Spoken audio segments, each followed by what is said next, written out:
ಶ್ವಾಸ ಭೀಮಾರ್ಜುನ ಸಮಾಯುಧಿ ದೃಪದಶ್ಚ ಮಾರತಃ ಧೃತಕೇತನಃ ಕಾಶೀರಾಜಶ್ಚ ಪುರುಜಿತ್ ಕುಂತಿ ಭೋಜ್ಯಶ್ಚ ಶೇದ್ಯಶ್ಚ ನರಪುಂಗವಃ ಯುಧಾವನ್ನಿಶ್ಚ ವಿಕ್ರಾಂತ ಉತ್ತಮೌಜಾಶ್ಚ ವೀರ್ಯವಾನ್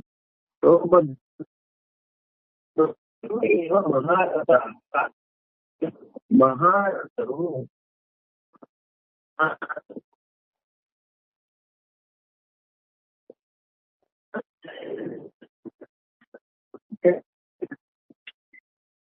ಯಾರ್ಯಾರು ಅವರೆಲ್ಲ ನಾನು ಹೇಳ್ತಾ, ಇಲ್ಲಿ ದೊಡ್ಡ ದೊಡ್ಡ ಧನುಸುಗಳ ಹಾಗೂ ಯುದ್ಧದಲ್ಲಿ ಭೀಮಾರ್ಜುನರಿಗೆ ಸಮಾನರಾದ ಶೂರ ವೀರ ಸಾತ್ವಿಕಿ ವಿರಾಟ ದೃಪದ ಕೃಷ್ಣಕೇತು ಚೈಕಿತಾನ ಬಲಶಾಲಿಯಾದ ಕಾಶಿರಾಜ ಕುಂತಿಭೋಜ ಮನುಷ್ಯರಲ್ಲಿ ಶ್ರೇಷ್ಠನಾದ ಶೇದ್ಯನು ಪರಾಕ್ರಮಿಯಾದ ಯುಧಾಮನ್ಯು ಬಲಶಾಲಿಯಾದ ಉತ್ತಮೋಜನು ಸುಭದ್ರ ಪುತ್ರರಾದ ಅಭಿಮನ್ಯು ಹಾಗೂ ದ್ರೌಪದಿಯ 5 ಜನ ಪುತ್ರರು.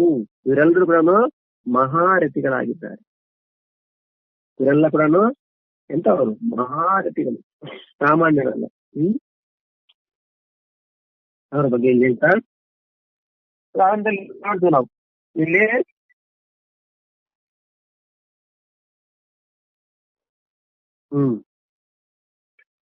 ವಿರಾಟ್ ರಾಜನ ಬಗ್ಗೆ ಮತ್ಸ್ಯ ದೇಶದ ಧಾರ್ಮಿಕ ರಾಜನಾಗಿದ್ದ. ಪಾಂಡವರ ಒಂದು ವರ್ಷ ವನವಾಸ ಅಜ್ಞಾತವಾಸದಲ್ಲಿ ಈ ವಿರಾಟ್ ರಾಜನ ಮನೆಯಲ್ಲೇ ಕರೀತಾರೆ. ಈ ವಿರಾಟ್ ರಾಜನ ಮಗನೇ ಅರ್ಜುನನ ಮಗಳು. ಅರ್ಜುನ ಅಭಿಮನ್ಯು ಕೊಟ್ಟು ಉತ್ತರೆ ವಿವಾಹವಾಗಿತ್ತು. ಇವರು ಮಹಾಭಾರತ ಯುದ್ಧದಲ್ಲಿ ಉತ್ತರ, ಶ್ವೇತ ಮತ್ತು ಶಂಕ ಎಂಬ ಹೆಸರಿನ 3 ಪುತ್ರರು ಸಹ ಮಹಾಭಾರತ ಯುದ್ಧದಲ್ಲಿ ವಿರಾಟ್ ರಾಜನ ಮಕ್ಕಳು. ಅವರು ಅವೆಲ್ಲರೂ ಕೂಡ ಕೊಲ್ಲಲ್ಪಡ್ತಾರೆ. ನೋಡಿದ್ರೆ ನಾವು ಇನ್ನು ಪಾಂಚಾಲ ದೇಶದ ರಾಜ ವೃಷತ್, ಅವನ ದ್ರುಪದ, ಪುರುಷತ್ ಮಹಾರಾಜ ತಂದೆ, ಪುರುಷತ್ನ ಮಗನೇ ದ್ರುಪದ. ಆ ಪುರುಷತ್ನ ಪುತ್ರನಾಗಿದ್ದ ದ್ರುಪದ ರಾಜ ಪುರುಷತ್ತು ಮತ್ತು ಭರದ್ವಾಜ ಮುನಿಗಳಲ್ಲಿ ಪರಸ್ಪರ ಮೈತ್ರಿ ಸ್ನೇಹ ಇತ್ತು ಅಂತ ನಾವು ಹೇಳ್ಕೊಂಡ್ವಿ. ದ್ರುಪದನು ಸಹ ಬಾಲಕನಾಗಿರ್ಬೇಕಾದ್ರೆ ಭರದ್ವಾಜ ಮುನಿ ಆಶ್ರಮದಲ್ಲಿ ಇದ್ದ, ಅಲ್ಲಿ ಅಧ್ಯಯನ ಮಾಡಿದ್ದ. ಇದರಿಂದ ಆ ಭರದ್ವಾಜನ ಪುತ್ರ ಯಾರು? ದ್ರೋಣಾಚಾರ್ಯ. ಅವ್ರಿಗಿಬ್ರು ಕೂಡ ಒಳ್ಳೆ ಸ್ನೇಹ ಕೂಡ ಇತ್ತು. ಪುರುಷತ್ತು ಆಮೇಲೆ ಪರಲೋಕ ಗಮನ ಆಯ್ತು. ಪುರುಷತ್ ತೀರೋಗ್ತಾನೆ. ನಂತರ ದ್ರುಪದನೇ ರಾಜ ಆಗ್ತಾನೆ. ಈ ದ್ರುಪದ ರಾಜನಾದ ಮೇಲೆ ದ್ರೋಣಾಚಾರ್ಯರು, ದ್ರುಪದ ಇಬ್ರು ಕೂಡ ಒಂದೇ ಸಣ್ಣ ಹುಡುಗರಿರ್ಬೇಕಾದ್ರೆ ಒಳ್ಳೆ ಸ್ನೇಹ ಆಯ್ತು. ಪುರುಷತ್ನ ಮಗನೇ ದ್ರುಪದ, ಭರದ್ವಾಜ ಋಷಿಯ ಮಗನೇ ದ್ರೋಣಾಚಾರ್ಯ. ಇಬ್ರು ತಂದೆಯರಿಗೂ ಇಬ್ಬರು ಸ್ನೇಹ ಇತ್ತು, ಮಕ್ಕಳು ಕೂಡ ಒಳ್ಳೆ ಸ್ನೇಹ. ಆದ್ರೆ ಕಾಲಾಂತರದಲ್ಲಿ ಪುರುಷತ್ ತೀರ್ಕೊಂತಾನೆ. ದ್ರುಪದನೇ ಮತ್ತೆ ಪಟ್ಟಾಭಿಷೇಕ ಆಗ್ತಾನೆ, ದ್ರುಪದನಿಗೆ ರಾಜ ಆಗ್ತಾನೆ. ಈ ದ್ರೋಣಾಚಾರ್ಯರಿಗೆ ತುಂಬಾ ಬಡತನ. ಸಾಮಾನ್ಯವಾಗಿ ಹಿಂದೆ ಇವತ್ತು ವಿದ್ಯೆ ವಿಶೇಷವಾಗಿರ್ತಕ್ಕಂಥ ವಿದ್ಯಾವಂತರು, ಜ್ಞಾನವಂತರು ವಿದ್ಯೆ ಅಧ್ಯಯನದಲ್ಲೇ ಜೀವನ ಕಳೆಯೋದ್ರಿಂದ ಸಂಪತ್ತಿನ ಆರ್ಜನೆ ಬಗ್ಗೆ ಅವ್ರಿಗೆ ಹೆಚ್ಚು ಆಸಕ್ತಿ ಇರೋದಿಲ್ಲ. ಆ ವಿದ್ಯೆ ಅಧ್ಯಯನದಲ್ಲೇ ಜೀವನ ಕಳೀತಾರೆ. ಹಾಗಾಗಿ ಸಂಪತ್ತು ಅಂತಕ್ಕಂಥದ್ದು ವಿಶೇಷವಾಗಿ ಕೂಡು ಹಾಕುವಂತ ಕಾರ್ಯ ಎಂದು ಮಾಡಲ್ಲ ಅವರು. ಹಾಗಾಗಿ ಹಿಂದೆ ನೋಡ್ತೀವಿ ಮಹಾನ್ ವಿದ್ವಾಂಸರೆಲ್ಲ ಕೂಡ ಭಿಕ್ಷಾಟನೆ ಹೋಗ್ತಾ ಇದ್ರು. ಅವಾಗ ಭಿಕ್ಷಾಟನೆ ಹೋಗಿ ತಂದಿಟ್ಕೊಂಡು ಅದರಿಂದಾನೇ ಕಾಲ ಕಳೀತಾ ಆ ಸಮಯದಲ್ಲಿ ವಿದ್ಯೆ ಅಧ್ಯಯನದಲ್ಲಿ ಜೀವನ ಕಳೀತಾ ಇದ್ರೆ ಧನಾರ್ಜನೆಯಲ್ಲಿ ಜೀವನ ಕಳೀತಾ ಇರ್ಲಿಲ್ಲ. ಮತ್ತೆ ಜೀವನಕ್ಕಾಗಿ ಭಿಕ್ಷಾಟನೆ ಮಾಡ್ಕೊಂತ ಇದ್ರು. ಹಾಗೆ ಇಲ್ಲಿ ಕೂಡ ಅಷ್ಟೇ ಭರದ್ವಾಜ ಋಷಿ ಅವರು ಕೂಡ ತಪಸ್ಸಿನಲ್ಲಿ ಕಾಲ ಕಳೆದಂತವ್ರು. ಅಲ್ಲಿ ಅವ್ರ ಸಂಪತ್ತು ಐಶ್ವರ್ಯಲ್ಲಿದೆ, ಯಾರಾದ್ರೂ ಕೊಟ್ಟರೆ ತಿಂತಿದ್ರು ಅಷ್ಟೇ. ಮಗ ಕೂಡ ಅಷ್ಟೇ ದ್ರೋಣಾಚಾರ್ಯ, ಒಳ್ಳೆ ವಿದ್ಯಾವಂತ, ಆದ್ರೆ ಬಡತನ, ತುಂಬಾ ಬಡತನ ಇತ್ತು, ಏನು ಇರ್ಲಿಲ್ಲ. ತುಂಬಾ ಬಡತನ ಕಾಡ್ತಾ ಇತ್ತು. ಹೆಂಗೋ ಬಾಲ್ಯದಲ್ಲಿ ವಿರಾಟ್ ಮತ್ತು ದ್ರೋಣಾಚಾರ್ಯ ಇಬ್ರು ಕೂಡ, ವಿರಾಟ್ ಅಲ್ಲ ದ್ರುಪದ ದೃಪದ ಮತ್ತು ದ್ರೋಣಾಚಾರ್ಯ ಇಬ್ರು ಕೂಡ ಭರದ್ವಾಜ ಮುನಿ ಆಶ್ರಮದಲ್ಲಿ ಇರ್ತಾ ಇದ್ರಲ್ವಾ, ಇಬ್ರು ಸ್ನೇಹಿತರು. ಹೆಂಗು ನಮ್ ಸ್ನೇಹಿತ ರಾಜ ಆಗಿದ್ದಾನೆ, ಒಂದ್ಸರಿ ಹೋಗಿ ಬರೋಣ, ಏನಾದ್ರೂ ನಮ್ಗೆ ಸಹಾಯ ಮಾಡ್ಬೋದು ಅಂತ ಯೋಚನೆ ಬಂತು. ಯಾರಿಗೆ? ದ್ರೋಣಾಚಾರ್ಯರಿಗೆ. ಹೇಗೆ ಕೃಷ್ಣ ಮತ್ತು ಕುಚೇಲ ಇಬ್ರು ಸಾಂದೀಪ್ ಮಹರ್ಷಿ ಆಶ್ರಮದಲ್ಲಿ ಇಬ್ರು ಗುರುಕುಲದಲ್ಲಿ ಸೇವೆ ಮಾಡ್ತಾ ಇದ್ರು, ಅಧ್ಯಯನ ಮಾಡ್ತಾ ಇದ್ರು. ನಂತರ ಕೃಷ್ಣ ರಾಜ ಆದ, ಕುಚೇಲ ಒಬ್ಬ ಸಾಮಾನ್ಯ ವ್ಯಕ್ತಿಯಾಗಿ ಉಳಿತಾನೆ. ತುಂಬಾ ಮಕ್ಕಳು ಜಾಸ್ತಿ ಕುಚೇಲನಿಗೆ. ಬಡತನ. ಒಂದಿನ ಇಂತ ಹೇಳ್ತಾರೆ, ಏನ್ರಿ ಆವಾಗ ನೀವು ನಿಮ್ಮ ಮಿತ್ರನ ಬಗ್ಗೆ ಹೇಳ್ತಾ ಇರ್ತೀರಿ, ಅದು ಬೇರೆ ಅವ್ರ ರಾಜ ಅಂತ ಹೇಳ್ತೀರಿ, ಒಂದ್ಸರಿ ಹೋಗಿ ಬರ್ಬಾರ್ದಾ? ಇಲ್ಲ, ಯಾವತ್ತು ನನ್ನ ಮಿತ್ರನ ನಾನು ಏನು ಕೇಳೋದಿಲ್ಲ. ಇಲ್ಲ ನೀವು ಹೋಗಿ ಬನ್ನಿ, ನಿಮ್ಮ ಮಿತ್ರ ಅಲ್ವಾ, ಬಾಲ್ಯ ಸ್ನೇಹಿತ, ಹೋಗಿ ಬನ್ನಿ, ನಮ್ಗೆ ಸಹಾಯ ಮಾಡ್ಬೋದು ಅಂತ ಹೇಳಿ ಬಲವಂತ ಮಾಡಿ ಕಳಿಸ್ಕೊಡ್ತಾಳೆ. ಆ ಕಥೆಯನ್ನು ನಾವು ಇನ್ನೇ ಕೇಳಿದೀವಿ. ಹಾಗೆ ದ್ರೋಣಾಚಾರ್ಯರಿಗೂ ಅನಿಸ್ತು, ಹೆಂಗು ನಮ್ಮ ದೃಪದ ಇದೆ ಅಲ್ವಾ, ನಮ್ಮ ಸ್ನೇಹಿತ, ಬಾಲ್ಯಕಾಲದ ಮಿತ್ರ, ಒಂದ್ಸರಿ ಹೋಗಿ ಬಂದು ಭೇಟಿ ಆಗೋಣ, ಏನಾದ್ರು ಸ್ವಲ್ಪ ಕೊಡ್ಬಹುದೇನೋ. ಹಿಂದೆ ಎಲ್ಲ ಎಲ್ರಿಗೂ ಪಾಪ ಬಡವರಾಗಿದ್ದಾಗ ಕೇಳಲ್ಲ, ಸ್ವಾಭಿಮಾನ ಜಾಸ್ತಿ ಇರ್ತದೆ. ಯಾವತ್ತು ಕೂಡ ಹೇಳ್ತಾರೆ, ತೆಲುಗಲ್ಲಿ ಒಂದು ಪದ ಇದೆ, ಏನಂತ, ಅಡಕು ತಿನ್ನೇವಲ್ಲು. అది వాస్తవానికి అడుక్కు తినేవాళ్ళు కాదు, అడక్క తినేవాళ్ళు. అడుక్కు తినేవాళ్ళు వేరే, అడక్క తినేవాళ్ళు. అడక్క అంటే ಯಾರನ್ನು ಏನೋ ಕೇಳಲ್ಲ, ಆದ್ರೂ ತಿಂತಾರೆ. ಅಡುಕು ಅಂತ ತಿನ್ನೇವಲ್ ಬೇರು, ಅಡಕ್ಕ ತಿನ್ನೇವಲ್ ಬೇರು. ಯಾರನ್ನು ಕೇಳ್ದೇನೆ ಊಟ ಹೇಗೆ, ಯಾರ್ದು ಕೇಳಿ ಹೇಗೆ ಊಟ ಮಾಡೋದು ಅಂತಂದ್ರೆ, ಇವರ ಸ್ವಭಾವ, ಸಂಸ್ಕಾರ, ವಿದ್ಯೆ, ಜ್ಞಾನ ಇವನ್ನ ನೋಡಿ ಅವರೇ ಸ್ವತಃ ಇವ್ರಿಗೆ ಏನೇನು ಬೇಕಾದ್ರೆ ಕೊಡ್ತಾ ಇದ್ರು, ಕೇಳಬೇಕಾದ ಅವಶ್ಯಕತೆ ಇರ್ಲಿಲ್ಲ. ಇದು ಅಡಕ್ಕ ತಿನ್ನೇವಲ್. ಇನ್ನು ಅಡುಕೊಂಡ್ ತಿನ್ನೇವಲ್ ಬೇರೆ, ಅವ್ರು ಬೇರೆ, ಅವ್ರು ಕೇಳ್ಕೊಂಡು ತಿನ್ನೋರು ಬೇರೆ, ಕೇಳದೆ ತಿನ್ನೋರು ಬೇರೆ. ಹಾಗೆ ವಿದ್ಯಾ, ಅಧ್ಯಯನ, ಅಧ್ಯಾಪನ ಇದರಲ್ಲೇ ಜೀವನ ಕಳೆದೋಗ್ತಾ ಇತ್ತು, ತಪಸ್ಸಲ್ಲೇ ಜೀವನ ಕಳೀತಿತ್ತು. ಇನ್ನು ಊಟಕ್ಕಾಗಿ ಅದಕ್ಕಾಗಿ ಅವ್ರು ಬೇರೆ ಎಲ್ಲಿ ಏನ್ ಮಾಡ್ತಿದ್ರು, ಏನು ಜೀವನದ ಮೈನು ಮಾಡ್ತಿರ್ಲಿಲ್ಲ. ಮತ್ತೇನಪ್ಪ ಅಂದ್ರೆ ಬೇರೆ ಯಾರು ಅಭಿಮಾನದಿಂದ ಕೊಡ್ತಾ ಇದ್ರು. ಹಾಗೆ ದ್ರೋಣಾಚಾರ್ಯರು ಕೂಡ ತುಂಬಾ ಬಡತನ ಇತ್ತು. ಸರಿ, ಹಿಂಗೋ ನಮ್ಮ ಮಿತ್ರ ರಾಜ ಆಗಿದ್ದಾನೆ ದೃಪದ, ಸರಿ ಹೋಗಿ ಬರೋಣ ಅಂತೇಳಿ ಹೋದ್ರು. ದೊಡ್ಡ ಸಾಮ್ರಾಜ್ಯ, ಅರಮನೆ. ಸರಿ, ಅಲ್ಲಿ ಗೇಟಲ್ಲಿ ಇರ್ತಾರೆ, ಹೇಳಿದ್ರು, ನೋಡಪ್ಪ ನಾನು ದ್ರೋಣಾಚಾರ್ಯ ಬಂದಿದೆ ಅಂತ ಹೇಳು. ಹೋದ್ರು, ಒಳಗೆ ಹೋದ್ರು. ಹೋಗಿ ನೋಡಿದ್ರೆ ವಿಶೇಷವಾದ ಸನ್ಮಾನ ಏನು ಮಾಡಲ್ಲ. ಯಾರು? ದೃಪದ. ಅಂತಾರೆ, ನೀವು ನಮ್ಮ ಸ್ನೇಹಿತರಲ್ಲಿ, ನಂಗೆ ಜ್ಞಾಪಕ ಇದೆ ನಾನು ಯಾರು ಅಂತ. ಯಾರು? ನಾನು ದ್ರೋಣಾಚಾರ್ಯ, ನಿನ್ನ ಮಿತ್ರ ಅಂತಂದ. ಆ ದೃಪದನಿಗೆ ಸ್ವಲ್ಪ ಏನು ಅನಿಸ್ತು, ನಾನು ರಾಜ, ನನಗೆ ಯಾರು ಮಿತ್ರ ನೀನು? ಬಾಲ್ಯ ಕಾಲದಲ್ಲೆಲ್ಲ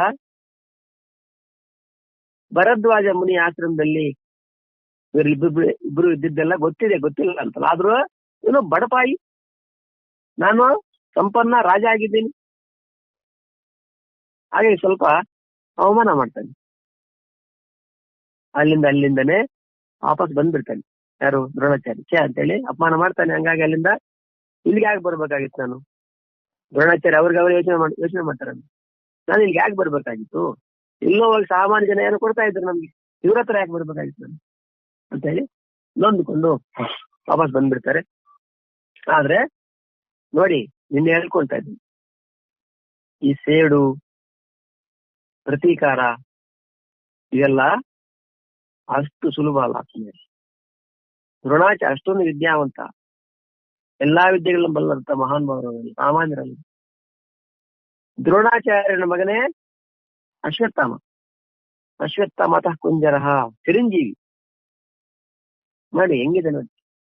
ಸರಿ, ಬಂದ್ಬಿಡ್ತಾರೆ. ಬಂದ್ಬಿಟ್ಟು ಹಾಗೆ ಜೀವನ ಕಳೆಯೋದೇ ಕಷ್ಟವಾಗಿರ್ತದೆ. ಅಲ್ಲಿ ಇಲ್ಲಿ ಯಾರಾದ್ರು ಕೊಡ್ತಾರೆ ಅಂತ ಅಲಿತಿರ್ತಾರೆ. ನೋಡಿ, ಮಹಾನ್ ವ್ಯಕ್ತಿಗಳು ಹೇಗಿದ್ರು ಅಂತ. ಅವ್ರ ಹತ್ರ ವಿದ್ಯಾದಾನ ಬೇಕಾದಷ್ಟು ಇಲ್ಲ ಅಂತಲ್ಲ, ಆದ್ರೆ ಊಟ ನೋಡ್ತೀವಿ ಇಂಥ ಮಹಾನ್ ವ್ಯಕ್ತಿಗಳನ್ನ. ಯಾಕಂದ್ರೆ ಭವಿಷ್ಯತ್ತಲ್ಲಿ ನಾವೇನ್ ತಿನ್ಬೇಕು, ಹೆಂಗಿರ್ಬೇಕು ಅಂತ ಯೋಚನೆ ಮಾಡ್ತಿರ್ಲಿಲ್ಲ. ಬರೀ ವಿದ್ಯಾಧ್ಯಯನದಲ್ಲಿ ಜೀವನ ಕಳೆದೋಗ್ತಾರೆ. ಮಹಾನ್ ಭಾವರು ವೈರಾಗ್ಯರೆಲ್ಲ ಹಂಗೆ ಇರ್ತಾರೆ. ಸರಿ, ಈ ಪಾಂಡವರು ಕೌರವರೆಲ್ಲ ನನ್ನ ಮಕ್ಕಳು ಎಲ್ಲ ಆಟ ಆಡ್ತಿರ್ತಾರೆ. ಆಟ ಆಡ್ತಿರ್ಬೇಕಾದ್ರೆ ಒಂದು ಚೆಂಡು ಇಲ್ಲ ಬಾವಿ ಒಳಗೆ ಬಿದ್ದೋಗ್ತದೆ. ಅಷ್ಟೊತ್ತಿಗೆ ಸರಿಯಾಗಿ ದ್ರೋಣಾಚಾರ್ಯರು ಅಲ್ಲಿಂದ ಹೋಗ್ತಿರ್ತಾರೆ. ಇವರು ಚೆಂಡು ಎಲ್ಲರ ಹೋಗಿ ಆ ಬಾವಿಯಲ್ಲಿ ಈಗ ನೋಡ್ತಾರೆ, ಯಾರಿಂದ ಆಗುತ್ತೆ ತೆಗಿಯಕ್ಕೆ, ಯಾರಿಂದ ಆಗಲ್ಲ. ಅವಾಗ ಅಲ್ಲಿಂದ ಬರ್ತಾರೆ, ಏನಪ್ಪ ಏನಾಗಿದೆ ಅಂತ ಕೇಳ್ತಾರೆ. ಚೆಂಡು ಈ ತರ ಬಿದ್ದೋಗಿದ್ವಿ. ಅವರು ನಿಮ್ಮ ಹತ್ರ ಏನಿದೆ ಅಂದ್ರೆ ಬಾಣಗಳಿರ್ತಾರೆ, ಆ ಬಾಣಗಳ ಒಂದಕ್ಕೊಂದು ಬಾಣವನ್ನು ಸೇರಿಸಿ ಆ ಚೆಂಡನ್ನು ತೆಗೆದುಕೊಡ್ತಾರೆ. ಇವೆಲ್ಲಾ ದೃಶ್ಯವನ್ನ ಭೀಷ್ಮಾಚಾರ್ಯರು ನೋಡ್ತಾ ಇರ್ತಾರೆ. ನೋಡಿ, ಚೆಂಡು ಬಂದ ತಕ್ಷಣ ಎಲ್ಲ ಖುಷಿ ಆಗ್ತದೆ, ಓ ಸಂತೋಷ ಅಂತೇಳಿ ಎಲ್ಲ ಹುಡುಗರೆಲ್ಲ ಹಾಗೆ ಜಿಗಿತಾರೆ, ಚೆಂಡು ಬಂತು ಅಂತೇಳಿ. ಆವಾಗ ಸ್ವತಃ ಭೀಷ್ಮಾಚಾರ್ಯರು ಎಲ್ಲ ನೋಡಿ ಅವ್ರನ್ನ ಕರೆದು, ಯಾರು ನೀವು ಅಂತ ಕೇಳ್ತಾರೆ. ನಾನು ಭರದ್ವಾಜಿ ಮುನಿ ಮಗ ದ್ರೋಣಾಚಾರ್ಯ. ಅದೇ ನೀವು ದಯವಿಟ್ಟು ನಮ್ಮ ಮಕ್ಕಳಿಗೆ ವಿದ್ಯಾಭ್ಯಾಸ ನೀವೇ ಮಾಡ್ಬೇಕು, ಅವ್ರಿಗೆ ವಿದ್ಯೆ ಅಂದ್ರೆ ರಾಜನಾಗ್ಬೇಕಾದ್ರೆ ಏನೆಲ್ಲ ಬೇಕು ಅವೆಲ್ಲ ಕಲಿಸ್ಬೇಕು ನೀವು ಅಂತ ಹೇಳಿ ಹೇಳ್ತಾರೆ. ಅದಕ್ಕೆ ಅವರು ಒಪ್ಕೊಂಡು ಪಾಂಡವರಿಗೆ ಕೌರವರಿಗೆ ಇಬ್ಬರು ಕೂಡ ಎಲ್ಲ ಈ ವಿದ್ಯೆಗಳಾಗಿರ್ಬೋದು ಇವೆಲ್ಲ ವಿದ್ಯಾಭ್ಯಾಸ ಕಲಿಸಿದ್ದೆಲ್ಲ ಯಾರಪ್ಪ ಅಂದ್ರೆ ದ್ರೋಣಾಚಾರ್ಯರು ಕಲಿಸ್ಕೊಟ್ಟು ಆಮೇಲೆ ನಮ್ಗೆ ಗೊತ್ತಲ್ಲ ವಿಷಯ ಅಲ್ಲ. ಆಮೇಲೆ ವಿದ್ಯಾ ಅಧ್ಯಯನ ಆದ್ಮೇಲೆ ಗುರುದಕ್ಷಿಣೆಯಾಗಿ ಏನ್ ಕೊಡ್ತೀರಿ ಅಂತಂದಾಗ ನೀನ್ ಹೇಳ್ಕೊಂಡು ಗುರುದಕ್ಷಿಣೆಯನ್ನು ಏನ್ ಬೇಕಾದ್ರೂ ಹೇಳ್ಬೋದಾಗಿತ್ತು. ಆದ್ರೆ ಅವ್ರು ಕೇಳಲಿಲ್ಲ. ಏನ್ ಹೇಳ್ತಾರೆ, ನೋಡಪ್ಪ ನನಗೇನು ಗುರುದಕ್ಷಿಣೆ ಬೇಡ, ಗುರುದಕ್ಷಿಣೆಯಾಗಿ ಆ ದ್ರುಪದ ಮಹಾರಾಜನನ್ನ ಸೋಲಿಸಿ ಅವನನ್ನ ಹಿಡ್ಕೊಂಬನ್ನಿ, ಸಾಯಿಸ್ಬೇಡಿ. ಏನು ಪ್ರತೀಕಾರ ಅಂತಕ್ಕಂಥದ್ದು ಹೇಗಿರ್ತದೆ ನೋಡಿ. ಇದರರ್ಥ ನಾವು ಹಂಗೆ ಮಾಡ್ಬೇಕು ಅಂತಲ್ಲ, ಸುಮ್ಮನೆ ಹೇಳ್ತೀವಿ. ಅಂದ್ರೇನು, ಈ ಪ್ರತೀಕಾರ ದ್ವೇಷ ಅಂತಕ್ಕಂಥದ್ದು ನಮ್ಮಲ್ಲಿ ಹೋಗ್ಬಿಟ್ಟಿದೆ. ಅಂದ್ರೆ ಗೊತ್ತಿಲ್ಲ ಅದು ಯಾವ ಸಮಯದಲ್ಲಿ ಎಲ್ಲಿಂದ ಒಳಗಡೆ ಬಂದು ಏನೇನು ಮಾಡಿಸ್ತದೆ ಅಂತ ಹೇಳಲಿಕ್ಕೇನಾಗಲ್ಲ. ಹಾಗೆ ಇವೆಲ್ಲ ಕೂಡ ಮಹಾಭಾರತದಲ್ಲಿ ನೋಡಿದಾಗ ನಮ್ಗೆ ಗೊತ್ತಾಗ್ತದೆ ಎಂತೆಂತ ಮಹಾನ್ ವ್ಯಕ್ತಿಗಳು ಇದು ಅವಶ್ಯಕತೆ ಇತ್ತ ಅಂತ ನಾವು ಕೇಳ್ಬೋದು. ಗೊತ್ತಿಲ್ಲ, ಅದು ಅವಶ್ಯಕತೆ ಇತ್ತೋ ಇಲ್ವೋ ಅಂತ ನಮ್ಗೆ ಗೊತ್ತಿಲ್ಲ. ಅರ್ಥಾತ್ ಇದರಿಂದ ಇನ್ನೊಂದು ಪಾಠ ಕೂಡ ಇದೆ ನಮ್ಗೆ. ಏನು, ಎಂದೂ ಕೂಡ ಅಧಿಕಾರ ಸಂಪತ್ತು ಐಶ್ವರ್ಯ ಇದೆ ಅಂತೇಳಿ ವಿಶೇಷವಾಗಿ ವಿದ್ಯಾವಂತರು ಸಾಧಕರನ್ನ ನಿಂದೆ ಮಾಡೋಂಗಿಲ್ಲ. ಸಾಮಾನ್ಯರ ಕತೆ ಬಿಡಿ, ಒಬ್ಬ ಸಾಧಕರು ಸಂಸ್ಕಾರವಂತರು ಯಾರನ್ನೂ ನಿಂದೆ ಮಾಡಂಗಿಲ್ಲ, ವಿಷಯ ಬೇರೆ. ಆದ್ರೂ ಸಾಧಕರು ವಿದ್ಯಾವಂತರು ಸಂಸ್ಕಾರವಂತರನ್ನ ಬಿಲ್ಕುಲ್ ನಿಂದೆ ಮಾಡಂಗಿಲ್ಲ. ಹಾಗೆ ಇಲ್ಲಿ ಕೂಡ ಆಗ್ತದೆ. ನಂತರ ಗುರುದಕ್ಷಿಣೆಯಾಗಿ ಅರ್ಜುನನೇ ಸ್ವತಃ ಹೋಗಿ ದ್ರುಪದನ್ನ ಸೋಲಿಸಿ ಹಿಡ್ಕೊಂಡ್ ಬರ್ತಾನೆ. ಹೇಳ್ತಾರೆ, ಹಿಡ್ಕೊಂಡು ಮಂಚ ಕಟ್ಟಾಕ್ತಾರೆ. ಸುಮ್ಮನೆ ಇವ್ರು ಮಲಗಿರ್ತಾರೆ ಅಷ್ಟೇ. ಯಾರು ಕೃಷ್ಣಾಚಾರ್ಯ ಮಲಗಿಲ್ಲ. ಕೃಷ್ಣ, ದುರ್ಯೋಧನ ಅರ್ಜುನ ಇಬ್ರು ಯುದ್ಧ ಪ್ರಾರಂಭದ ಮೊದಲಲ್ಲಿ ಯುದ್ಧಕ್ಕಾಗಿ ಅವರನ್ನ ನಮ್ಮ ಕಡೆ ಕರೀಬೇಕು ಅಂತ ಹೋದಾಗ ಹೇಗೆ ಕೃಷ್ಣ ಮಲಗಿದ್ದ ಸುಮ್ನೆ. ಹಾಗೆ ಎದ್ದು, ಏನಪ್ಪಾ ಇದು ಅರ್ಜುನ ಏನೋ ಇದು ಅಂತಾರೆ. ದ್ರುಪದನ ಕಟ್ಟಾಕಿರ್ತಾರೆ ಅವ್ರ ಮಂಚಕ್ಕೆ. ಅಯ್ಯೋ ದ್ರುಪದನ ಕಟ್ಟಾಕಿ ಬಿಟ್ಬಿಡು ಪಾಪ ಅಂತ ಹೇಳಿ. ಅಂದ್ರೇನೋ ಪ್ರತೀಕಾರ ತೀರೋಯ್ತು. ಅವ್ನ ರಾಜ್ಯ ಕೊಟ್ಬಿಟ್ಟು ಬಿಟ್ಬಿಡ್ತಾರೆ. ಆಮೇಲೆ ಯಾಕೆ ಇಷ್ಟ ಅಂದ್ರೆ ನೋಡಿ, ಪ್ರತೀಕಾರ ಸೇಡು ಹೇಗಿರ್ತದೆ ಅಂತಂದ್ರೆ ಎಂಥವ್ರನ್ನು ಕೂಡ ಹೇಗೆ ಅದು ಮಾಡ್ತದೆ. ಏನೇ ಇರ್ಲಿ ಮುಂದೆ ಹೋಗೋಣ ನಾವು.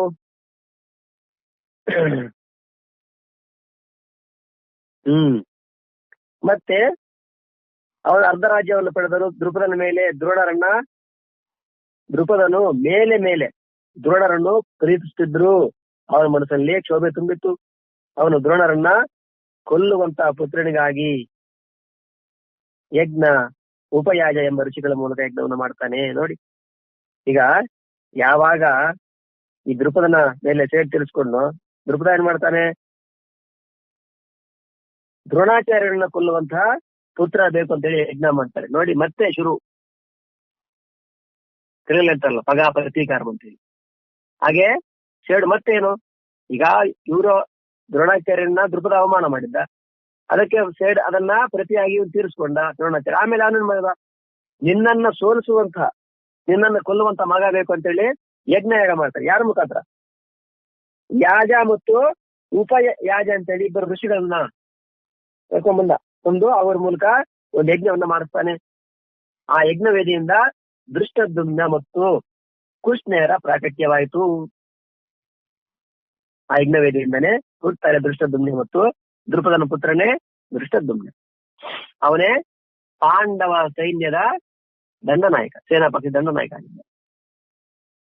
ಇದೇ ಆ ಕೃಷ್ಣ ದೃಪದ ಮತ್ತು ದ್ರೌಪದಿ, ದೃಪದರಾಜನ ಮಗಳೇ ದ್ರೌಪದಿ. ಆ ದ್ರೌಪದಿ ಮೊದಲ ಹೆಸರು ಕೃಷ್ಣೆ ಅಂತೆ.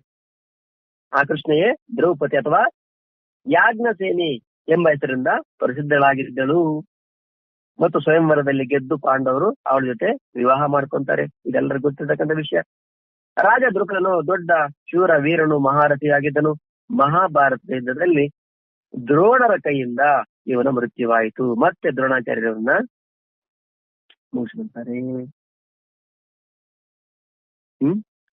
ಇದು ಸಂಕ್ಷಿಪ್ತವಾಗಿ ದೃಪದನ ಚರಿತ್ರೆ. ಇನ್ನು ದೃಷ್ಟಕೇತು ಯಾರಪ್ಪ ಅಂದ್ರೆ ಚೇಡಿ ದೇಶದ ರಾಜ ಶಿಶುಪಾಲನ ಮಗನಾಗಿದ್ದ. ಇವನು ಮಹಾಭಾರತ ಯುದ್ಧದಲ್ಲಿ ದ್ರೋಣರ ಕೈಯಿಂದ ಕೊಲ್ಲಲ್ಪಟ್ಟನು. ದ್ರೋಣಾಚಾರ್ಯ ಅಂತ ಮಹಾನ್ ವ್ಯಕ್ತಿ. ಮಹಾಭಾರತದ ದ್ರೋಣ ಪರ್ವದಲ್ಲಿ ಇದರ ಉಲ್ಲೇಖ ನೋಡ್ಬೋದು ನಾವು.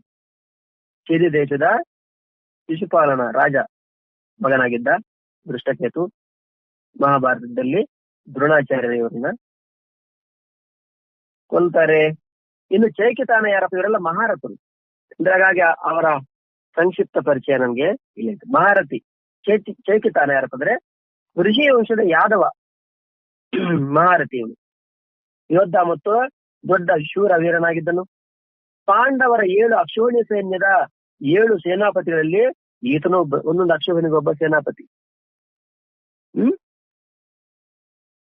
ನೋಡಿ, ಈ ಚೈಕಿತಾನ ವೃಷ್ಣಿ ವಂಶದ ಯಾದವ ಮಹಾರಥಿ, ಯಾದವ ರಾಜ ಮಹಾರಥಿಯಾಗಿದ್ದ. ಇದು ಸಂಬಂಧಪಟ್ಟಂತೆ ಭೀಷ್ಮ ಪರ್ವದಲ್ಲಿ ಈ ಚೈಕಿತಾನನ ಬಗ್ಗೆ ಕೂಡ ಉಲ್ಲೇಖ ಬರುತ್ತದೆ. ಅದೇ ರೀತಿ ಯೋಧ ಮತ್ತು ದೊಡ್ಡ ವೀರ ಶೂರನಾಗಿದ್ದ. ಪಾಂಡವರ 7 ಅಕ್ಷೋಹಿಣಿ ಸೈನ್ಯದ 7 ಸೇನಾಪತಿಗಳಲ್ಲಿ 7 ಅಕ್ಷೋಹಿಣಿ ಒಂದೊಂದು ಸೇನೆಗೆ ಒಬ್ಬೊಬ್ಬ ಸೇನಾಪತಿ. ಅವುಗಳಲ್ಲಿ ಒಂದು ಸೇನೆಗೆ ಈತಕರನ್ನು ಅಧಿಪತಿ ಒಬ್ಬನಾಗಿದ್ದ. ಯಾರು? ಚೈಕಿತಾನ. ಇವನು ಮಹಾಭಾರತ ಯುದ್ಧದಲ್ಲಿ ದುರ್ಯೋಧನೆಯವರನ್ನ ಕೊಲ್ಲಲ್ಪಡ್ತಾನೆ. ಇದು ಚೈಕಿತಾನನ ಸಂಕ್ಷಿಪ್ತ ಚರಿತ್ರೆ. ಇನ್ನು ಕಾಶಿರಾಜನು ಒಬ್ಬ ರಾಜನಾಗಿದ್ದ. ಇವನು ಬಹುದೊಡ್ಡ ವೀರ ಶೂರ ಮಹಾರಥಿಯಾಗಿದ್ದನು. ಇವನ ಹೆಸರು ಸರಿಯಾಗಿ ತಿಳಿದು ಬಂದಿಲ್ಲ. ಕಾಶಿರಾಜ ಅಂತ ಹೇಳ್ತಾರೆ, ಅವನ ಹೆಸರು ಏನು ಸ್ಪಷ್ಟವಾಗಿ ತಿಳಿದು ಬಂದಿಲ್ಲ ಅಂತ ಕರೀತಾರೆ. ಕಾಶಿರಾಜನ ಹೆಸರು ಸೇನಾವೆಂದು ಮತ್ತು ಕ್ರೋಧ ಹಂತ ಎಂದು ತಿಳಿಸಲಾಗಿದೆ. ಕರ್ಣ ಪರ್ವ 6ನೇ ಅಧ್ಯಾಯದಲ್ಲಿ ಎಲ್ಲಿ ಕಾಶಿರಾಜನು ಕೊಲ್ಲಲ್ಪಟ್ಟ ವರ್ಣನೆ ಇದೆಯೋ ಅಲ್ಲಿ ಅವನ ಹೆಸರನ್ನು ಅಭಿಭೂ ಎಂದು ತಿಳಿಸಲಾಗಿದೆ. ಅರ್ಥಾತ್ ಇವನ ಹೆಸರು ಯಾವುದು ಅಂತ ಸ್ಪಷ್ಟವಾಗಿ ನಿರ್ಣಯ ಆಗಿಲ್ಲ. ಕಾಶಿರಾಜ ಅಷ್ಟೇ ಮಾತ್ರನೇ ಅದೇ ಹೆಸರಿಂದನೇ ಪ್ರಸಿದ್ಧಿಯಾಗಿದ್ದಾನೆ. ಈಗ ಮಲಯಾಳ ಸ್ವಾಮಿಗಳ ಹೆಸರು ನೋಡಿದ್ರೆ ಮಲಯಾಳ ಸ್ವಾಮಿ ಅಂತ. ಅವರ ನಿಜವಾದ ಹೆಸರು ಅಸಂಗಾನಂದಗಿರಿ ಅಂತ ಹೇಳಿ. ಆದ್ರೆ ಅಸಂಗಾನಂದಗಿರಿ ಅಂತ ತುಂಬಾ ಜನರಿಗೆ ಗೊತ್ತಿಲ್ಲ. ಮಲಯಾಳಿ ಅಂದ್ರೆ ಮಲಯಾಳ ದೇಶದಿಂದ ಬಂದ್ರಲ್ವ, ಹಾಗಾಗಿ ಅವರ ಹೆಸರು ಮಲಯಾಳಿ ಸ್ವಾಮಿ. ಅಸಂಗಾನಂದಗಿರಿ ಅಂತ ಅವರ ಹೆಸರು ಸುಮಾರು ಜನರಿಗೆ ಗೊತ್ತಿಲ್ಲ. ಅವರ ಸಣ್ಣ ಹುಡುಗ ಇದ್ದಾಗ ಹೆಸರು ವೇಲಪ್ಪ. ಹಾಗೆ ಇಲ್ಲಿ ಕೂಡ ಅಷ್ಟೇ, ಕಾಶಿರಾಜನ ಹೆಸರು ಏನು ಅಂತ ಸ್ಪಷ್ಟವಾಗಿ 2-3 ಹೆಸರಿಂದ ಕರೀತಾರೆ. ಇವ್ರ ಹೆಸರು ಸ್ಪಷ್ಟವಾಗಿ ಯಾವುದು ಅಂತ ಯಾರಿಗೂ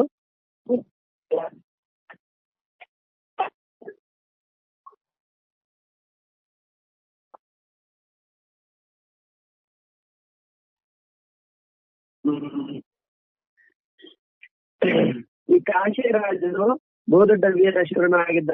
ಇವನ ಹೆಸರು ತಿಳಿದುಕೊಂಡಿಲ್ಲ. ಕಾಶಿರಾಜನ ಹೆಸರು ಸೇನಾವೆಂದು ಮತ್ತು ಕ್ರೂರ ಅಂತನು ಅಲ್ಲಿ ಕರ್ಣ 6ನೇ ಅಧ್ಯಾಯದಲ್ಲಿ ಕಾಶಿರಾಜನು ಎಲ್ಲಿ ಕೊಲ್ಲಲ್ಪಟ್ಟನು ಅಂತಕ್ಕಂಥ ವರ್ಣನೆ ಇದೆ.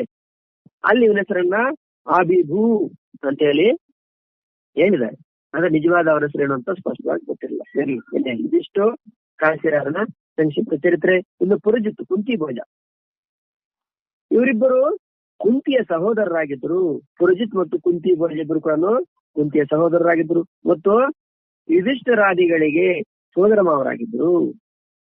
ಧರ್ಮರಾಜ್ ಅವರಿಗೆ ಇದೆಲ್ಲ ಏನಾಗಿದ್ರು, ಸೋದರ ಮಾವರಾಗಿದ್ರು. ಇವರಿಬ್ಬರು ಮಹಾಭಾರತ ಯುದ್ಧದಲ್ಲಿ ದ್ರೋಣರಿಂದ ಕೊಲ್ಲಲ್ಪಡ್ತಾರೆ. ಇದು ಕೊನೆಗೆ ಯಾರು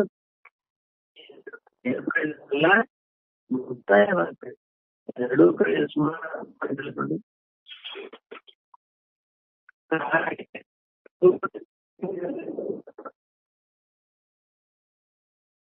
ಧರ್ಮರಾಜ ಮತ್ತು ಧರ್ಮರಾಜ ಆದಿ ಯಾರು, ಧರ್ಮರಾಜ, ಭೀಮ, ಅರ್ಜುನ, ನಕುಲ, ಸಹದೇವ ಇವರಿಗೆ ಸೋದರ ಮಾವರಾಗಿದ್ರು. ಇವರೆಲ್ಲ ಇಬ್ರು ಮಹಾಭಾರತದಲ್ಲಿ ದ್ರೋಣಾಚಾರ್ಯರಿಂದ ಇವರು ಎಷ್ಟು, ಇವರೆಲ್ಲ ಮಹಾವೀರರು. ಇನ್ನು ಶೈಬ್ಯ ಯಾರಪ್ಪ ಅಂದ್ರೆ ಧರ್ಮರಾಜ ಮಾವನಾಗಿದ್ದನು.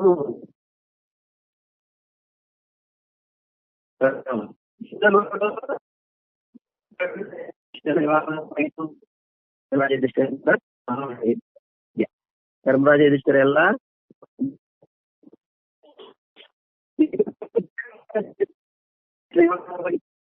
ಮಹಾಭಾರತ ಆದಿಪರ್ವದಲ್ಲಿ ಬರ್ತಾರೆ. ಇವನು ಮನುಷ್ಯರಲ್ಲೇ ಶ್ರೇಷ್ಠ, ಬಹಳ ಬಲಶಾಲಿ ಮತ್ತು ವೀರ ಯೋಧನಾಗಿದ್ದನು. ಆದ್ದರಿಂದ ಈತನನ್ನ ನರಪುಂಗವ ಅಂತ ಕೂಡ ಮುಂದೆ ಕರೀತಾರೆ.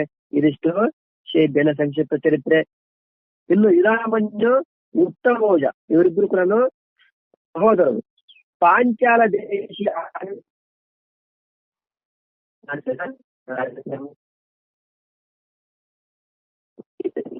ಮಹಾಭಾರತ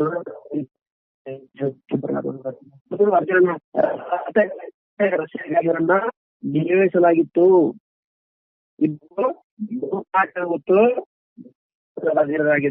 ಅದರಿಂದ ಇವರೊಡನೆ ಕ್ರಮವಾಗಿ ವಿಶ್ರಾಂತ ಮತ್ತು ವೀರ್ಯವಾನ್ ಎಂಬ ವಿಶೇಷಣಗಳು ಸೇರಿಸಲ್ಪಟ್ಟಿವೆ. ಈ ಇಬ್ಬರು ರಾತ್ರಿ ನಿದ್ರಿಸುತ್ತಿದ್ದಾಗ ಅಶ್ವತ್ಥಾಮನ ಕೊಂದು ಹಾಕಿದನು. ನೋಡಿ ಎಂತೆಂತಹ ಮತ್ತು ದ್ರೌಪದಿಯ ಮಕ್ಕಳನ್ನು ರಾತ್ರಿ ನಿದ್ದೆ ಮಾಡಬೇಕಾನೆ ಸಂಹಾರ ಮಾಡ್ತಾರೆ. ರಾತ್ರಿ ಇದ್ದ ಮಾಡಬಾರದು ಅಂತ ನಿಯಮ ಇದೆ. ಆದ್ರೂ ನೋಡಿ ಸುಮ್ಮನೆ ಮಹಾಭಾರತದ ಒಂದು ಸಂಕ್ಷಿಪ್ತ ಪಕ್ಷಿ ನೋಟ. ಹಾಗೆ ಈ ಇದಾಮನ್ಯ ಮತ್ತು ಉತ್ತಮೋಜ ಇಬ್ಬರು ಸಹೋದರರು, ಪಾಂಚಾಲ ದೇಶೀಯ ರಾಜಕುಮಾರರು. ಇವರಿಬ್ಬರನ್ನ ಅರ್ಜುನನ ರಥಗಳ ಚಕ್ರಗಳ ರಕ್ಷಣೆಗಾಗಿ ನಿಯೋಜನೆ ಮಾಡಲಾಗಿತ್ತು. ಇವರಿಬ್ಬರನ್ನು ಇಬ್ಬರು ಬಹು ಪರಾಕ್ರಮವಂತರಾಗಿದ್ರು, ಬಲಸಂಪನ್ನರಾಗಿದ್ರು, ವೀರರಾಗಿದ್ರು. ಇವರೊಡನೆ ಕ್ರಮವಾಗಿ ವಿಕ್ರಾಂತ ಮತ್ತು ವೀರ್ಯವಾನ್ ಅಂದ್ರೆ ಹೆಸರುಗಳು ಅವ್ರಿಗೆ ಇನ್ನೆರಡು ಹೆಸರುಗಳು ವಿಶೇಷಗಳು ಸೇರಿಸಲ್ಪಡ್ತವೆ. ಇಬ್ಬರು ಕೂಡ ರಾತ್ರಿ ಶಿಬಿರದಲ್ಲಿ ನಿದ್ದೆ ಮಾಡಬೇಕಾದ್ರೆ ಅಶ್ವತ್ಥಾಮ ಬಂದವರನ್ನ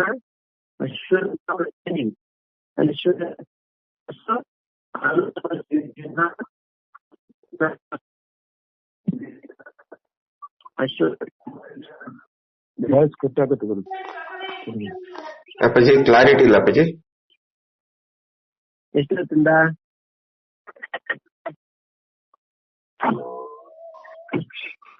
ಈಗ ಸರಿ ಇದೆಯಾ? ಸರಿ ಇದೆ ಈಗ ಸರಿ ಇದೆ ಅಪ್ಪಾಜಿ.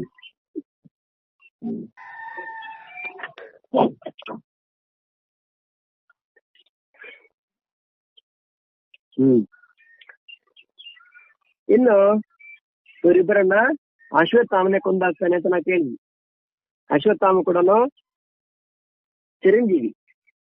ಅಶ್ವತ್ಥಾಮ ಬಲಿ ವ್ಯಾಸೋ ಹನುಮಾಸ್ತೇಷಣಃ ಕೃಪಃ ಪರಶುರಾಮಶ್ಚ ಸಪ್ತೈತೆ ಚಿರಜೀವಿನಃ. ಅಶ್ವತ್ಥಾಮ, ಕೃಪಾಚಾರ್ಯ ಇವರೆಲ್ಲ ಕೂಡ ಚಿರಂಜೀವಿ ಇದ್ದ ನಂತರ ಕೂಡ ಹಾಗೆ ಜೀವಂತ ಇರ್ತಾರೆ. ಇವತ್ತು ಕೂಡ ಅಶ್ವತ್ಥಾಮ ಇದ್ದಾರೆ ಹೇಳ್ತಾರೆ. ಅಶ್ವತ್ಥಾಮನನ್ನ ನರ್ಮದಾ ನದಿ ಪ್ರದಕ್ಷಿಣೆ ಮಾಡ್ತಕ್ಕಂಥ ಕೆಲವರಿಗೆ ಕಾಣ್ತಿದ್ದಾರೆ ಅಂತ ಕೂಡ ಹೇಳ್ತಾರೆ. ಏನಿದೆ ಗೊತ್ತಲ್ಲಿ ಚಿರಂಜೀವಿ. ಇನ್ನು ಅಭಿಮನ್ಯು ಬಗ್ಗೆ ಅಲ್ಪ ಸ್ವಲ್ಪ ಎಲ್ರಿಗೂ ಗೊತ್ತಿರ್ತಾರೆ. ಅಭಿಮನ್ಯು ಯಾರಪ್ಪ ಅಂತಂದ್ರೆ ಅರ್ಜುನನು ಭಗವಾನ್ ಶ್ರೀಕೃಷ್ಣನ ತಂಗಿಯಾದ ಸುಭದ್ರೆಯೊಡನೆ ವಿವಾಹ ಮಾಡಿಕೊಂಡಿದ್ದನು. ಆಕೆಯ ಗರ್ಭದಲ್ಲಿ ಅಭಿಮನ್ಯು ಜನಿಸಿದ್ದನು. ಮತ್ಸ್ಯ ದೇಶದ ವಿರಾಟ ರಾಜನ ಮಗಳಾದ ಉತ್ತರೆಯೊಡನೆ ಇವನ ವಿವಾಹವಾಗಿತ್ತು. ಈತನ ತಂದೆ ಅರ್ಜುನನಿಂದ ಮತ್ತು ಪ್ರದ್ಯುಮ್ನನಿಂದ ಅಸ್ತ್ರ ಶಿಕ್ಷಣವನ್ನು ಪಡೆದುಕೊಂಡಿದ್ದನು. ಇವನು ಅಸಾಧಾರಣ ವೀರನಾಗಿದ್ದನು. ಮಹಾಭಾರತ ಯುದ್ಧದಲ್ಲಿ ಒಂದು ದಿನ ದ್ರೋಣಾಚಾರ್ಯರು ಚಕ್ರವ್ಯೂಹವನ್ನು ರಚಿಸಿದರು.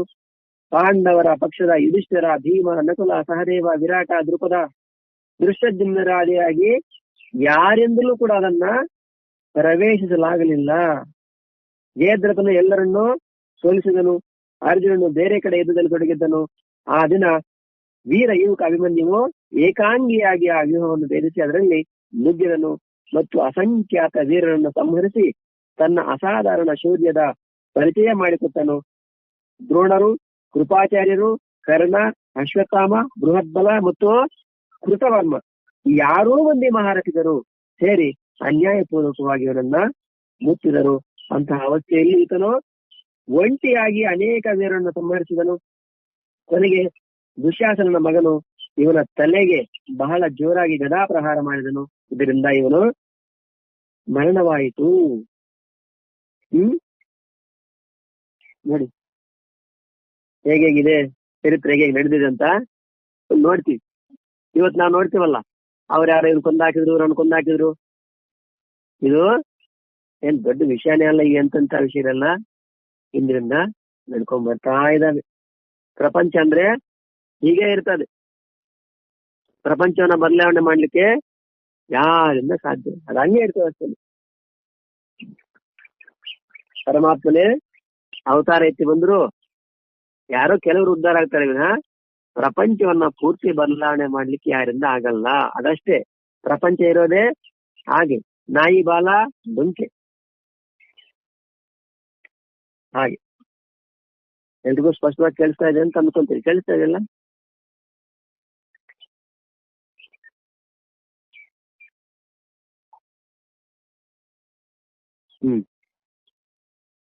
ಈ ಅಭಿಮನ್ಯು ಯಾರು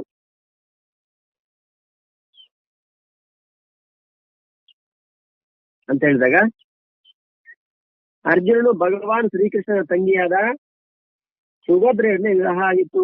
ಮೇಲೆ ಗೊತ್ತಿದೆ, ಸುಭದ್ರೆಯೇ ಅರ್ಜುನ ವಿವಾಹ. ಆಕೆಯ ಗರ್ಭದಲ್ಲಿ ಹುಟ್ಟಿದವನೇ ಅಭಿಮನ್ಯು. ಮತ್ಸ್ಯ ದೇಶದ ವಿರಾಟ್ ರಾಜನ ಮಗಳಾದ ಉತ್ತರೆಯೊಡನೆ ಈ ಅಭಿಮನ್ಯುವಿಗೆ ವಿವಾಹ ಕೂಡ ಆಗಿತ್ತು. ಈತನು ತಂದೆಯಿಂದ ಅಂದ್ರೆ ಅರ್ಜುನನಿಂದ ಅಸ್ತ್ರ ಶಿಕ್ಷಣವನ್ನ ಪಡ್ಕೊಂಡಿದ್ದ. ಶಿಕ್ಷಣವನ್ನ ಯಾರಿಂದ? ಅರ್ಜುನನಿಂದ. ಯಾರು? ಅಭಿಮನ್ಯು. ಇವನು ಅಸಾಧಾರಣ ವೀರನಾಗಿದ್ದ. ಸಾಧಾರಣ ವೀರ ಅಲ್ಲ ಅಭಿಮನ್ಯು. ಮಹಾಭಾರತದಲ್ಲಿ ಅಭಿಮನ್ಯುಗೆ ಒಂದು ಪ್ರತ್ಯೇಕವಾದ ಸ್ಥಾನ ಇದೆ. ಮಹಾಭಾರತ ಯುದ್ಧದಲ್ಲಿ ಒಂದು ದಿನ ದ್ರೋಣಾಚಾರ್ಯರು ಚಕ್ರವ್ಯೂಹವನ್ನ ರಚನೆ ಮಾಡ್ತಾರೆ. ಆ ಚಕ್ರವ್ಯೂಹದೊಳಗೆ ಹೋಗುವುದು ಅಷ್ಟು ಸುಲಭದ ಮಾತಲ್ಲ. ಪಾಂಡವ ಪಕ್ಷದ ಯುಧಿಷ್ಠಿರ, ಭೀಮ, ನಕುಲ, ಸಹದೇವ, ವಿರಾಟ, ದ್ರುಪದ, ದೃಷ್ಟದ್ಯುಮ್ನರಾದಿ ಎಲ್ರೂ ಕೂಡ ಒಳಗೆ ಹೋಗ್ಲಿಕ್ಕೆ ಯಾರನ್ನು ಸಾಧ್ಯ ಆಗಲಿಲ್ಲ. ಜಯದ್ರಥನು ಎಲ್ಲರನ್ನು ಸೋಲಿಸ್ತಾನೆ. ಅರ್ಜುನನು ಬೇರೆ ಕಡೆ ಸೋಲ್ತಾನೆ. ಆ ದಿನ ವೀರ ಯುವಕ ಅಭಿಮನ್ಯು ಏಕಾಂಗಿ ಒಬ್ಬನೇ ಆ ವ್ಯೂಹವನ್ನು ಭೇದಿಸಿ ಅದರಲ್ಲಿ ನುಗ್ಗುತ್ತಾನೆ ಮತ್ತು ಅಸಂಖ್ಯಾತ ವೀರ, ಅದೆಷ್ಟು ಜನ ವೀರರನ್ನು ಕೊಂದ ಅದನ್ನು ಗೊತ್ತಿಲ್ಲ, ಎಲ್ಲರನ್ನು ಸಂಹಾರ ಮಾಡ್ತಾನೆ. ತನ್ನ ಅಸಾಧಾರಣ ಶೌರ್ಯದ ಪರಿಚಯ ಎಲ್ರಿಗೂ ತೋರಿಸ್ತಾನೆ. ದ್ರೋಣರು ಮತ್ತೆ ಏನ್ ಮಾಡಿದೆ ಹುಡುಗನನ್ನ ಅಂತೇಳಿ ಯಾರಿಗೂ ತೋಚಲಿಲ್ಲ. ಅವಾಗ ದ್ರೋಣಾಚಾರ್ಯ, ಕೃಪಾಚಾರ್ಯ, ಕರ್ಣ, ಅಶ್ವತ್ಥಾಮ, ಬೃಹದ್ಬಲ, ಕೃತವರ್ಮ ಯಾರೂ ಮಂದಿ ಮಹಾರಥರು ನೋಡಿ, ಆ ಒಬ್ಬ ಹುಡುಗನ ಸೋಲಿಸಲಿಕ್ಕೆ ಯಾರೂ ಮಂದಿ ಸೇರಿ ಅನ್ಯಾಯ ಪೂರ್ವಕವಾಗಿ ಇವನನ್ನ ಮುತ್ತಿಗೆ ಹಾಕ್ತಾರೆ. ಅಂತ ಅವಸ್ಥೆಯಲ್ಲಿ ಈತ ಒಬ್ಬಂಟಿಯಾಗಿಯೇ ಅನೇಕ ವೀರರನ್ನ ಸಂಹಾರ ಕೂಡ ಮಾಡ್ತಾರೆ ಅಂತ ಸ್ಥಿತಿ ಕೂಡ. ಕೊನೆಗೆ ದುಶ್ಯಾಸನ ಮಗ ಇವನ ತಲೆಗೆ ಬಹಳ ಜೋರಾಗಿ ಗದೆಯಿಂದ ಪ್ರಹಾರ ಮಾಡ್ತಾನೆ. ಇದರಿಂದ ಅಭಿಮನ್ಯುವಿನ ಮರಣ ಆಯ್ತು ಅಂತ ಹೇಳ್ತಾನೆ. ಈ ಅಭಿಮನ್ಯು ಇದಲ್ವಾ ರಾಜ ಪರೀಕ್ಷಿತ್ ಹೆಸರು ಕೇಳಿದಿರಾ? ಭಾಗವತ. ಈ ಅಭಿಮನ್ಯುವಿನ ಮಗನೇ ರಾಜ ಪರೀಕ್ಷಿತು. ಈ ಅಭಿಮನ್ಯುವು ಯುದ್ಧದಲ್ಲಿ ಸಾಯ್ಬೇಕಾದ್ರೆ ಉತ್ತರೆ ಗರ್ಭವತಿ ಆಗಿದ್ದಳು. ನಂತರ ಹುಟ್ಟಕ್ಕಂಥವನೇ ರಾಜ ಪರೀಕ್ಷಿತ್. ಹೀಗಾಗಿ ತಾನೆ ಭಾಗವತ ಬಂದಿದ್ದು. ಈ ಪರೀಕ್ಷತೆ ಸರ್ಪಯಾಗವನ್ನು ಮಾಡ್ತಾನೆ, ಎಲ್ಲ ಮಾಡ್ತಾನೆ. ಏನೇ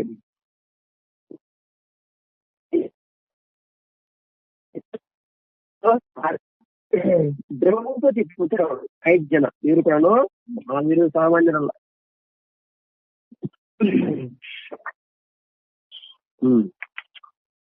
ಯಾರಪ್ಪ ಅಂತಂದ್ರೆ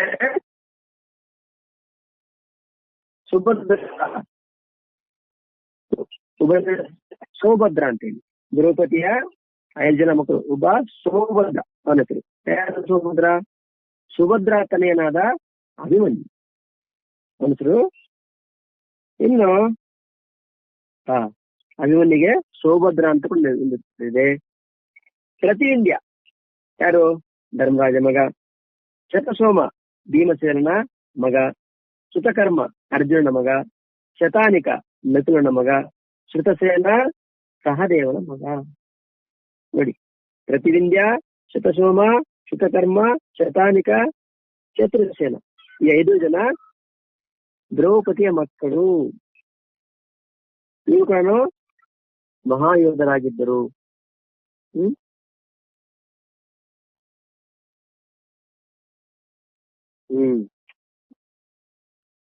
ಇವುಗಳನ್ನು ಕೊನೆಯಲ್ಲಿ ಶತಕರ್ಮ, ಶತಾನಿಕ ಮತ್ತು ಶತ್ರುಶ್ರೀ 5 ಕ್ರಮವಾಗಿ ಯುಧಿಷ್ಠಿರ, ಭೀಮ, ಅರ್ಜುನ, ನಕುಲ ಮತ್ತು ಸಹದೇವರ ಔರಸ ಮತ್ತು ಇವರಿಂದ ಕೂಡ ಸಮಯದಲ್ಲಿ ಮುಳುಗಿರ್ಬೇಕಾದ್ರೆ ಅಶ್ವತ್ಥಾಮ ಬಂದು 5 ಜನರನ್ನ ಸಂಹಾರ ಮಾಡ್ತಾನೆ. ಸರ್ವೇ ಏವ ಮಹಾರಥ. ಈ ಮಾತಿನ ಭಾವ ಏನಂತಂದ್ರೆ, ಯಾರು ಏಕಾಂಗಿಯಾಗಿಯೇ 10,000 ಧನುರ್ಧಾರಿ ಯೋಧರನ್ನ ಯುದ್ಧದಲ್ಲೇ ಸಂಚಾಲನೆ ಮಾಡ್ತಾನೋ, ಶಾಸ್ತ್ರ ಮತ್ತು ಶಸ್ತ್ರವಿದ್ಯೆಯಲ್ಲಿ ಅತ್ಯಂತ ನಿಪುಣನಾದ ಆ ಅಸಾಧಾರಣ ವೀರರನ್ನ ಮಹಾರಥಿ ಎಂದು ಹೇಳ್ತಾರೆ. ಯಾರು ಏಕಾಂಗಿಯಾಗಿ ಒಬ್ಬರೇ 10,000 ಧನುರ್ಧಾರಿ ಯೋಧರನ್ನ ಯುದ್ಧದಲ್ಲಿ ಸಂಚಾಲನೆ ಮಾಡ್ತಾನೋ, ಶಾಸ್ತ್ರ ಮತ್ತು ಶಸ್ತ್ರವಿದ್ಯೆಯಲ್ಲಿ ಅತ್ಯಂತ ನಿಪುಣನಾದ ಆ ಅಸಾಧಾರಣ ವೀರರನ್ನ ಎಂದು ಹೇಳ್ತಾರೆ. ಇದಿಷ್ಟು ಮಹಾರಥಿಗಳು. ಇನ್ನು 11,000 ಯೋಧಯೇದ್ಯಸ್ತು ಧನ್ವಿನಾಂ ಶಸ್ತ್ರ ಪ್ರವೀಣಶ್ಚ ಮಹಾರಥಿ ಇತಿ ಸ್ಮೃತಃ. 11,000 ಯೋಧಯೇದ್ಯಸ್ತು ಧನ್ವಿನಾಂ ಶಸ್ತ್ರ ಪ್ರವೀಣಶ್ಚ ಮಹಾರಥ ಇತಿ ಸ್ಮೃತಃ. ದುರ್ಯೋಧನನು ಇಲ್ಲಿ ಹೆಸರಿಸಿರುವ ಎಲ್ಲ ವೀರ ಯೋಧರು ಮಹಾರಥಿಯಾಗಿದ್ದಾರೆ. ಇದೇ ಭಾವದಿಂದ ಈಗ ಪ್ರಾಯಶಃ ಈ ಎಲ್ಲ ವೀರರ ಪರಾಕ್ರಮದ ವರ್ಣನೆ ವಿಸ್ತಾರವಾಗಿ ಮಹಾಭಾರತ ಉದ್ಯೋಗ ಪರ್ವದಲ್ಲಿ ಬೇರೆ ಬೇರೆ ಪರ್ವದಲ್ಲಿ ನೋಡ್ತೇವೆ ನಾವು. ಬೇರೆ ಬೇರೆ ರೂಪದಲ್ಲಿ ದೊರೆಯುತ್ತದೆ. ಅಲ್ಲಿ ಸಹ ಇವರನ್ನ ಅತಿರಥರು, ಮಹಾರಥರು ಎಂದು ತಿಳಿಸಲಾಗಿದೆ. ಇದಲ್ಲದೆ ಪಾಂಡವರ ಸೇನೆಯಲ್ಲಿ ಮತ್ತಷ್ಟು ಅನೇಕ ಮಹಾರಥಿಗಳಿದ್ದರು. ಅವರ ಹೆಸರನ್ನು ಕೂಡ ಇಲ್ಲಿ ಉಲ್ಲೇಖ ಮಾಡಲಾಗಿದೆ. ಇಲ್ಲಿ ಸರ್ವೆ ಎಂಬ ಪದದಿಂದ ದುರ್ಯೋಧನನ ಮಾತನ್ನ ಅವರೆಲ್ಲರಿಗಾಗಿ ಎಂದು ತಿಳಿದುಕೊಳ್ಳಬೇಕು. ದುರ್ಯೋಧನ ಇವರೆಲ್ಲರನ್ನ ತೋರಿಸಿ ಯಾರಿಗೆ? ದ್ರೋಣಾಚಾರ್ಯರಿಗೆ. ನೋಡಿ ಆ ಕಡೆ ಅವರ ಸೈನ್ಯ ಹೇಗಿದೆ ಅಂತೇಳಿ ಎಲ್ಲಾ ಮಹಾರಥರನ್ನ ತೋರಿಸಿ ಮಾತಾಡ್ತಾ ಇದ್ದಾನೆ. ನೋಡ್ತಾ ಇದ್ದೀವಿ. ಸಂಕ್ಷಿಪ್ತವಾಗಿ ಮಹಾರಥರ ಪರಿಚಯ ಕೂಡ ಮಾಡ್ತೀವಿ.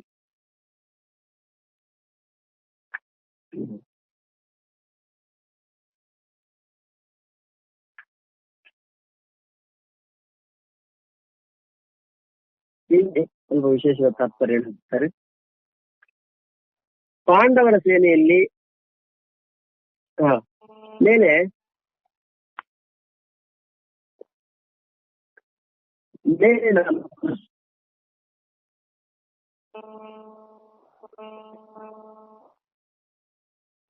ಅಸುರಿ ಭಾವಕ್ಕೆ ಪ್ರತಿಮೂರ್ತಿ.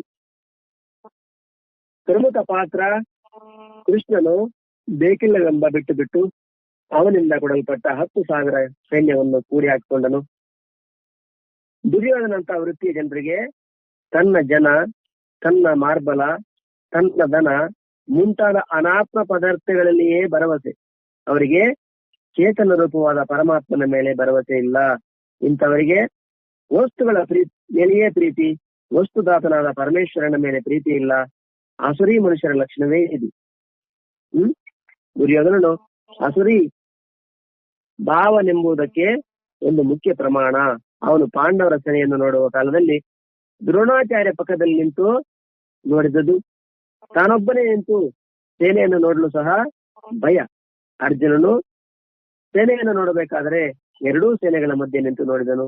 ಅವನಲ್ಲಿರುವುದು ಅಭಯ. ಆದ್ರಿಂದ ಅವನು ದೈವಿ ಸಂಪತ್ತುಳ್ಳವನೆಂದು ಹೇಳಿಕೊಳ್ಳುತ್ತಾನೆ.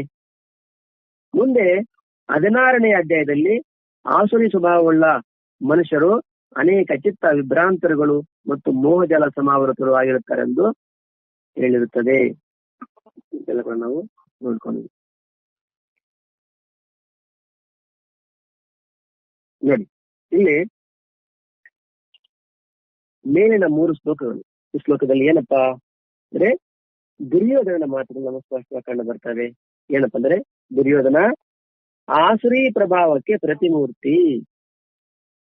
ರಾಮೋ ವಿಗ್ರಹವಾನ್ ಧರ್ಮ. ನಂತರ ಕುಯಿ ಶಬ್ದ ನೆಟ್ವರ್ಕ್ ಪ್ರಾಬ್ಲಮ್ ಕಾಣುತ್ತೆ. ಯಾರಾದ್ರೂ ಫೋನ್ ಆತರ ಎರಡಿದ್ರೆ ಸ್ವಲ್ಪ ದೂರ ಮಾಡ್ಕೊಳ್ಳಿ, ನೋಡ್ಕೊಳ್ಳಿ. ಸ್ಪಷ್ಟವಾಗಿ ಕೇಳಿಸ್ತಾ ಇದೆಯಾ? ಸಂಪನ್ಮೂಲಗಳೇ ಸ್ಪಷ್ಟವಾಗಿ ಕೇಳಿಸ್ತಾ ಇದೆಯಾ? ಎಲ್ಲೋ ಕುಯಿ ಅಂತ ಶಬ್ದ ಕುಯಿ ಅಂತ ಎಲ್ಲೋ ಹಿಂಗೆ ಅದು ನೆಟ್ವರ್ಕ್ ಪ್ರಾಬ್ಲಮ್ ಕಾಣುತ್ತೆ. ಸರಿ, ಇಲ್ಲಿ ಈ 3 ಶ್ಲೋಕಗಳಲ್ಲಿ ದುರ್ಯೋಧನನ ಮಾತುಗಳು ನಮ್ಗೆ ಸ್ಪಷ್ಟವಾಗಿ ಕಂಡು ಬರ್ತವೆ. ಈ ದುರ್ಯೋಧನ ಆಸುರಿ ಭಾವಕ್ಕೆ ಪ್ರತಿಮೂರ್ತಿ. ರಾಮೋ ವಿಗ್ರಹ, ಧರ್ಮಕ್ಕೆ ಮೂರ್ತಿ. ಧರ್ಮಮೂರ್ತಿ ಯಾರು? ರಾಮ. ರಾಮೋ ವಿಗ್ರಹವಾನ್, ಧರ್ಮವನ್ನೇ ಒಂದು ಮೂರ್ತಿ ಆಕಾರ ತಗೊಂಬಂದ್ರೆ ಹೇಗಿರ್ತಪ್ಪ ಅಂದ್ರೆ ಅದು ರಾಮನ್ ತರ ಇರ್ತದೆ. ಹಾಗೆ ಇಲ್ಲಿ ಕೂಡ ದುರ್ಯೋಧನ ಆಸುರಿ ಭಾವಕ್ಕೆ ಮೂರ್ತಿ ಯಾರಪ್ಪ ಅಂದ್ರೆ ದುರ್ಯೋಧನ. ಯಾಕೆ? ಪ್ರಮುಖ ಪಾತ್ರ ಶ್ರೀಕೃಷ್ಣನ ಬೇಕಿಲ್ಲವೆಂಬ. ಈಗ ಅರ್ಜುನ ದುರ್ಯೋಧನ ಇಬ್ಬರು ಹೋದ್ರು ಇಲ್ಲಿಗೆ, ದ್ವಾರಕಾ ನಗರಕ್ಕೆ ಹೋಗ್ತಾರೆ. ಹೋಗಿ ಅವರ ಸಹಾಯ ಪಡೀಲಿಕ್ಕೆ ಇಬ್ರು ಹೋಗ್ತಾರೆ. ಏನ್ ಬೇಕು ಅಂದಾಗ ದುರ್ಯೋಧನ ಏನ್ ಕೇಳಿದ ಅಂದ್ರೆ ಸೈನ್ಯ ಬೇಕಾಗಿತ್ತು. ಮೊದಲು ಅರ್ಜುನನ ಕೇಳಿದ ಕೃಷ್ಣ, ಏನ್ ಬೇಕಪ್ಪ ನಿನಗೆ? ಒಂದು ನಾರಾಯಣಿ ಸೇನೆ ಒಂದ್ ಕಡೆ, ನಾನೊಬ್ಬನೇ ಇನ್ನೊಂದು ಕಡೆ. ಆದ್ರೆ ನಾನು ಅಸ್ತ್ರ ಮುಟ್ಟಲ್ಲ, ಯುದ್ಧ ಮಾಡಲ್ಲ. ಯಾರು ಬೇಕು ಅಂದ? ನೀನೇ ಬೇಕು ಅಂದ ಅರ್ಜುನ. ಇವನಂದ್ಕೊಂಡ ಅಲ್ಲ, ಈ ಕೃಷ್ಣ ಕಲ್ಲ ಸೈನ್ಯ ಅಲ್ಲ ಅರ್ಜುನ ಕೊಟ್ಟು ಬಿಡ್ಬೇಕು ಅಂತೇಳಿ ಉಪಾಯ ಮಾಡ್ತಿದ್ದಾನೆ. ಈಗೇನಾಯ್ತು? ಅರ್ಜುನ ಕೃಷ್ಣನ್ನೇ ಕೋರ್ಕೊಂಡ, ನನಗೆಲ್ಲ ಒಳ್ಳೇದಾಯ್ತು. ಕೃಷ್ಣ ತಾನು ತೋಡಿದ ಗುಂಡಿಯಲ್ಲಿ ತಾನೇ ಬಿದ್ದ ಅಂತೇಳಿ ಕೃಷ್ಣ ಇನ್ನೇನು ಮಿಕ್ಕವ ಎದುಗಿರಲ್ಲ ನನ್ನ ಪರ ಬಂದ್ರು, ನಾನು ಹೊರಡ್ತೀನಿ ಅಂತ ಹೊರಟೇ ಬಿಟ್ಟು. ಅರ್ಥಾತ್ ಪರಮಾತ್ಮನ ಕೋರ್ಕೊಳ್ಳಿಲ್ಲ. ಯಾಕೆ? ಆಸುರಿ ಭಾವದ ಪ್ರತಿಮೂರ್ತಿ ಬಿಟ್ಟು ಕೇವಲ ಸೈನ್ಯವನ್ನ ಮಾತ್ರ ಕೋರ್ಕೊಂಡಿದ್ದ. ದುರ್ಯೋಧನ ಅಂತ ವೃತ್ತಿ ಜನರಿಗೆ ಅಂದ್ರೆ ದುರ್ಯೋಧನ ತರ ಯಾರ ವೃತ್ತಿ ಜನರ ಇದ್ದಾರೆ ಅವರಿಗೆ ತನ್ನ ಬಲ, ತನ್ನ ಮಾರ್ಬಲ, ತನ್ನ ಜನ, ತನ್ನ ದನ ಇವುಗಳ ಅಂದ್ರೆ ಅನಾತ್ಮ ಪದಾರ್ಥಗಳಲ್ಲಿಯೇ ಭರವಸೆ. ಯಾರಿಗೆ ದುರ್ಯೋಧನ ತರ ಪ್ರವೃತ್ತಿ ಇದೆ ಅವರಿಗೆ ನಮ್ಮವರು, ನನ್ನ ಜನ, ನನ್ನ ಮಾರ್ಬಲ, ನನ್ನ ದನ ಇವುಗಳಲ್ಲಿಯೇ ಭರವಸೆ ತಾನೆ ವಿನಃ ಪರಮಾತ್ಮನಲ್ಲಿ ಎಲ್ಲಿ ಭರವಸೆ ಇದೆ? ಅವರಿಗೆ ಚೇತನಾ ರೂಪವಾದ ಪರಮಾತ್ಮನ ಮೇಲೆ ಭರವಸೆ ಇಲ್ಲ. ನಮ್ ಕೂಡ ಅಷ್ಟೇ. ನಮ್ಮನ್ನ ಯಾರು ಕಾಪಾಡ್ತಾರೆ ಅಂದ್ರೆ, ಏನ್ರಿ ನಮ್ಮ ಹತ್ರ ಸಂಪತ್ತಿದೆ, ಐಶ್ವರ್ಯ ಇದೆ, ಅಧಿಕಾರ ಇದೆ, ಹಣ ಇದೆ, ಜನ ಇದ್ದಾರೆ, ಇವ್ರೆ ನಮ್ಮನ್ನ ಕಾಪಾಡ್ತಾರೆ ಅಂತೇಳಿ ನಾವು ಕೂಡ ಹಂಗೆ ಅನ್ಕೊಂತೀವಿ ಸಹಜವಾಗಿ. ಆದ್ರೆ ಇಲ್ಲೇಂತ ಅರ್ಜುನ ನೋಡಿ, ಅರ್ಜುನ ಏನಂತ? ನೀವಿದ್ರೆ ಸಾಕು ನಮಗೆ, ನಿಮ್ ಸೈನ್ಯ ಬೇಡ. ಅವರಿಗೆ ಚೇತನ ರೂಪವಾದ ಪರಮಾತ್ಮನ ಮೇಲೆ ಭರವಸೆ ಇಲ್ಲ. ಯಾರಿಗೆ? ದುರ್ಯೋಧನ ತರ ವೃತ್ತಿ ಇರ್ತಕ್ಕಂಥವ್ರಿಗೆ. ಇಂಥವರಿಗೆ ವಸ್ತುಗಳ ಮೇಲೆಯೇ ಪ್ರೀತಿ, ವಸ್ತುದಾತನಾದ ಪರಮೇಶ್ವರನ ಮೇಲೆ ಪ್ರೀತಿ ಇಲ್ಲ. ಪ್ರೀತಿ ಎಲ್ಲ ವಸ್ತುಗಳಲ್ಲೇ ವಿನಃ ಆ ವಸ್ತುದಾತ ಯಾರು? ಪರಮೇಶ್ವರ, ಪರಮಾತ್ಮ. ಅವರ ಮೇಲೆ ಪ್ರೀತಿ ಇಲ್ಲ. ಮನುಷ್ಯರ ಲಕ್ಷಣವೇ, ಅಸುರಿ ಮನುಷ್ಯರ ಲಕ್ಷಣವೇ ಇದು ಆಸುರಿ ಲಕ್ಷಣ, ಮನುಷ್ಯರ ಲಕ್ಷಣ ಇದು. ದುರ್ಯೋಧನನು ಅಸುರಿ ಭಾವದವನು ಎಂಬುದಕ್ಕೆ ಇದು ಒಂದು ಮುಖ್ಯ ಪ್ರಮಾಣ. ಅವನು ಪಾಂಡವರ ಸೇನೆಯನ್ನು ನೋಡುವ ಕಾಲದಲ್ಲಿ ದ್ರೋಣಾಚಾರ್ಯರ ಪಕ್ಕದಲ್ಲಿ ನಿಂತು ನೋಡಿದ್ದು ನೋಡಿ. ಪಾಂಡವರ ಸೇನೆ ನೋಡ್ಬೇಕಾದ್ರೆ ದುರ್ಯೋಧನ ದ್ರೋಣಾಚಾರ್ಯ ಹತ್ರ ನಿಂತ್ಕೊಂಡು ನೋಡ್ತಾನೆ. ತಾನೊಬ್ಬರೇ ನಿಂತ್ಕೊಂಡು ನೋಡ್ಲಿಕ್ಕೆ ಭಯ. ಆದ್ರೆ ಅರ್ಜುನ ಎರಡೂ ಸೇನೆಗಳ ಮಧ್ಯೆ ನಿಂತು ನೋಡ್ತಾನೆ. ಅವನಲ್ಲಿರ್ತಕ್ಕಂಥದ್ದು ಆ ಭಯ ಅಲ್ಲ. ಹಾಗಾಗಿ ಒಬ್ಬನೇ ನೋಡ್ತಾನೆ. ದುರ್ಯೋಧನ ದ್ರೋಣಾಚಾರ್ಯ ಹತ್ರ ನಿಂತ್ಕೊಂಡು ನೋಡ್ತಾನೆ. ಯಾಕೆ? ಭಯ. ಆದ್ರಿಂದ ಅವನು ದೈವಿ ಸಂಪತ್ತುಳ್ಳವನೆಂದು ಹೇಳ್ಸ್ಕೊಳ್ತಾನೆ. ಮುಂದೆ 16ನೇ ಅಧ್ಯಾಯದಲ್ಲಿ ನೋಡಿದ್ರು. 16ನೇ ಅಧ್ಯಾಯದಲ್ಲಿ ಈ ಅಸುರಿ ಸ್ವಭಾವವುಳ್ಳ ಮನುಷ್ಯರ ಅನೇಕ ಚಿತ್ತ ವಿಭ್ರಾಂತರಗಳು ಮತ್ತು ಮೋಹಜಾಲ ಸಮಾವೃತರು ಆಗಿರ್ತಾರಂತೇಳಿ ಈಗಾಗಲೇ ನಾವು ಹೇಳಿ ನೋಡಿದೀವಿ. ಇಷ್ಟೆಲ್ಲ ನೋಡಿದೀವಿ ನಾವೆಲ್ಲ. ಮುಂದೆ ಹೋಗೋಣ.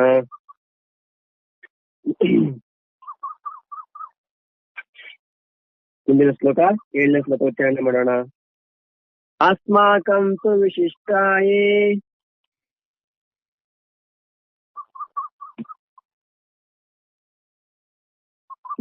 ಕೃಷ್ಣಕುಮಾರಿ ಅಮ್ಮ.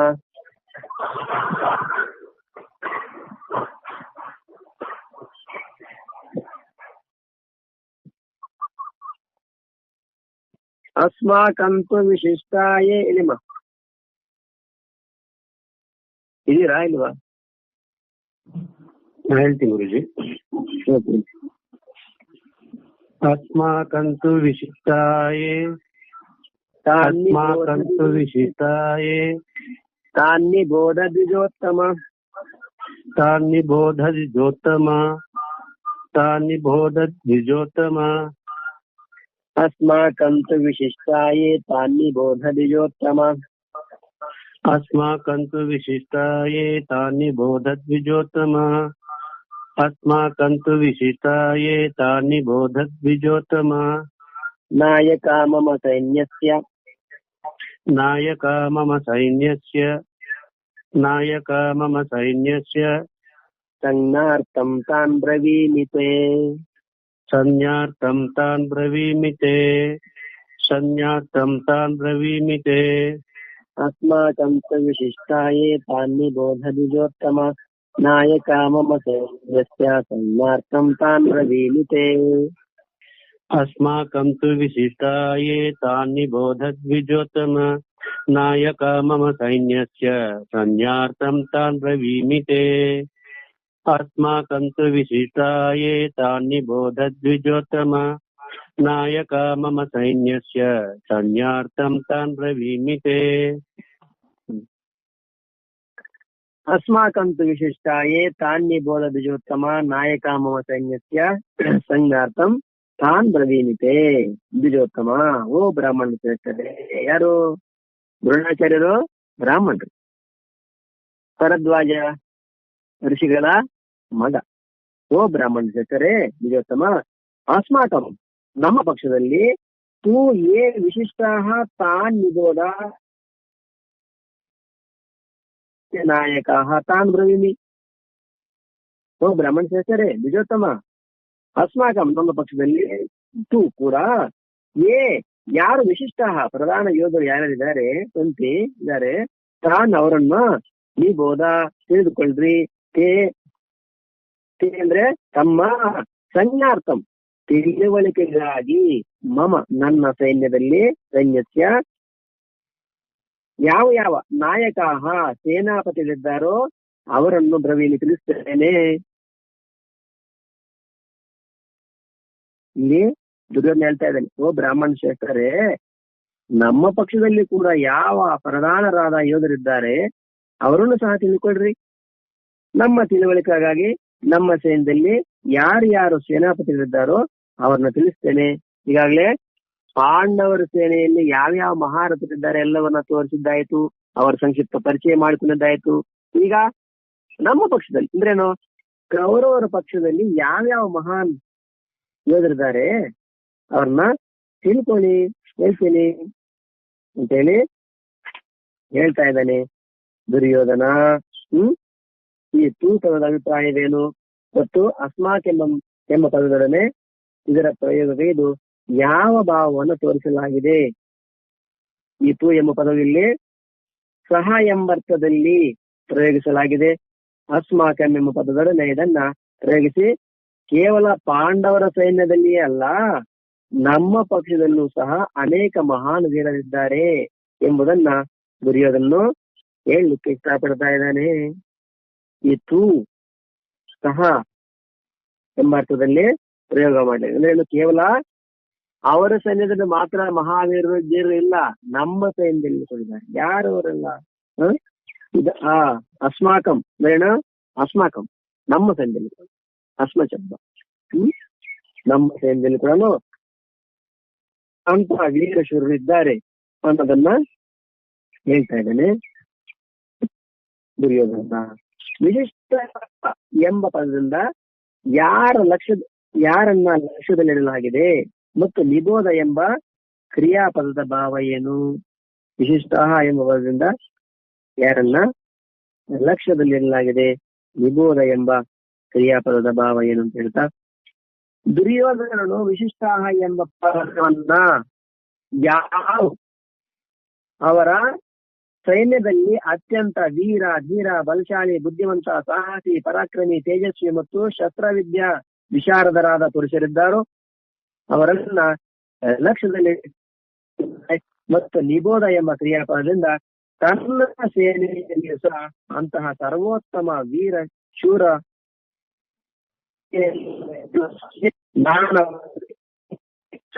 ಆರಿಸಿದ ತಮ್ಮ ವಿಶೇಷ ಹೇಳ್ತೇನೆ. ಸ್ವಲ್ಪ ಕ್ಲಾರಿಟಿ ಹೋಯ್ತು ಗುರು. ಇರ್ಲಿ ಗುರುಗಳೇ, ಇದನ್ನ ನಾಳೆ ನೋಡೋಣ. ಓಂ ಪೂರ್ಣಮದಃ ಪೂರ್ಣಮಿದಂ ಪೂರ್ಣಾತ್ ಪೂರ್ಣಮುದಚ್ಯತೆ ಪೂರ್ಣಸ್ಯ ಪೂರ್ಣಮಾದಾಯ ಪೂರ್ಣಮೇವಾವಶಿಷ್ಯತೆ. ಓಂ ಸಹನಾವತು ಸಹನೌ ಭುನಕ್ತು ಸಹ ವೀರ್ಯಂ ಕರವಾವಹೈ ತೇನಾವಧೀತಮಸ್ತು ಮಾ ವಿದ್ವಿಷಾವಹೈ. ಓಂ ಶಾಂತಿ ಶಾಂತಿ ಶಾಂತಿ. ಓಂ ಸರ್ವೇ ಭವಂತು ಸುಖಿನಃ, ಸರ್ವೇ ಸಂತು ನಿರಾಮಯಾಃ, ಸರ್ವೇ ಭದ್ರಾಣಿ ಪಶ್ಯಂತು, ಮಾ ಕಶ್ಚಿತ್ ದುಃಖಭಾಗ್ ಭವೇತ್. ಓಂ ಶಾಂತಿ ಶಾಂತಿ ಶಾಂತಿ. ಹರಿ ಓಂ ತತ್ಸತ್.